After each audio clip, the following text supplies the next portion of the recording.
Ciao a tutti, oggi vi propongo la torta tenerina, una torta super golosa con tanto cioccolato fondente. Gli ingredienti sono scritti per esteso nell'info box sotto il video e nel blog e adesso prepariamola insieme.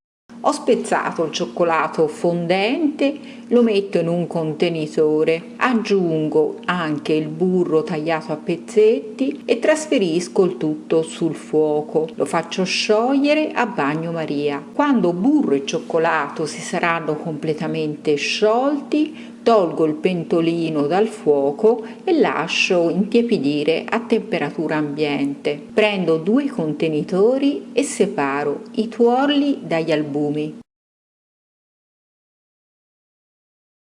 Metto metà zucchero semolato negli albumi e metà nei tuorli. Aggiungo un pizzico di sale negli albumi e li monto a neve con uno sbattitore elettrico. Gli albumi sono pronti, adesso spumo i tuorli con lo zucchero fino ad ottenere un bel composto biancastro. Aggiungo il cioccolato fondente e il burro fuso che nel frattempo si è intiepidito e mescolo il tutto con dei movimenti delicati dal basso verso l'alto. Inizio ad aggiungere gli albumi montati a neve, sempre mescolando con dei movimenti delicati dal basso verso l'alto per non far smontare il composto. Ho finito di inserire tutti gli albumi, adesso metto una piccola percentuale di farina. Metto la farina in 2 volte setacciandola e mescolo dal basso verso l'alto, sempre per non far smontare il composto. Il composto è pronto da inserire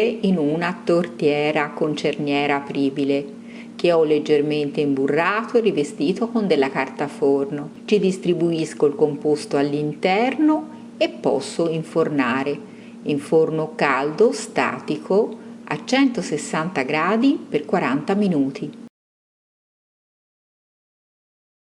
La torta tenerina è pronta, si formerà sulla superficie una deliziosa crosticina. La lascio freddare completamente, quando si sarà freddata si abbasserà leggermente e adesso posso decorarla con un po' di zucchero a velo e visto che all'interno ha un cuore morbido di cioccolato metterò uno stencil con dei cuoricini. È deliziosa accompagnata con della crema al mascarpone o con del gelato alla vaniglia. E adesso prova assaggio. Come vedete all'interno si mantiene morbida e la crosticina dovrà essere croccante. Ed è buonissima, si scioglie in bocca. Spero che anche questa ricetta vi sia piaciuta. Se vi è piaciuta, pollice in su e condividetela sui social. Attivate le notifiche del canale per rimanere sempre aggiornati quando pubblicherò nuovi video e se non siete ancora iscritti, mi raccomando, iscrivetevi. Un bacione grandissimo a tutti e al prossimo video. Ciao!